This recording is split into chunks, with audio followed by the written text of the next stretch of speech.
अस्सलामुअलैकुम प्यारे बच्चों, उम्मीद है आप खैरियत से होंगे। बिस्मिल्लाहिर्रहमानिर्रहीम। रब्बी ज़िदनी इल्मा, रब्बी ज़िदनी इल्मा, रब्बी ज़िदनी इल्मा। उर्दू जमात शीशम।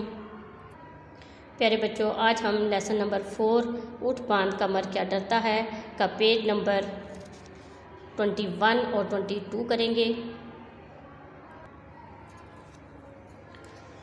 पेज नंबर 21 सवाल नंबर 3, सबक के मुताबिक दुरुस्त जवाब के सामने टिक और गलत जवाब के सामने क्रॉस का निशान लगाएं।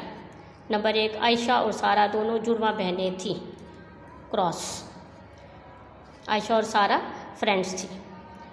मुसलसल मेहनत की बदौलत आयशा ने तमाम मज़ामीन के निसाब पर अबूर हासिल कर लिया। टिक। कफ़ाल शाशी ने आने वाले शख्स का खुद खड़े होकर इस्तेमाल किया। क्रॉस। कफ़ाल शाशी ने मुसलसल मेहनत की और बहुत से अलूम पर दस्तरत हासिल की। टिक। कवायद सीखें। साबके। ऐसे अल्फाज जो किसी बामानी लफ्ज़ से पहले लगाए जाएं और इनसे एक नया या बामानी लफ्ज़ बने, उन्हें साबके कहते हैं। प्यारे बच्चों, ये सवाल नंबर 5 है। साबकों की मदद से 3-3 नए अल्फाज बनाएं।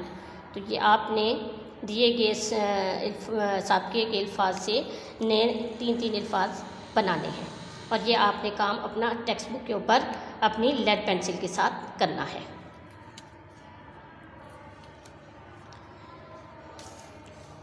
Page number 22 लाहके। दिए हुए अल्फाज गौर से पढ़ें। प्यारे बच्चों, अभी लाहके की तारीफ़। ऐसे अल्फाज जो किसी बामानी अल्फाज के बाद लगाए जाएं और इनसे बामानी लफ्ज़ बने, इन्हें लाहके कहते हैं।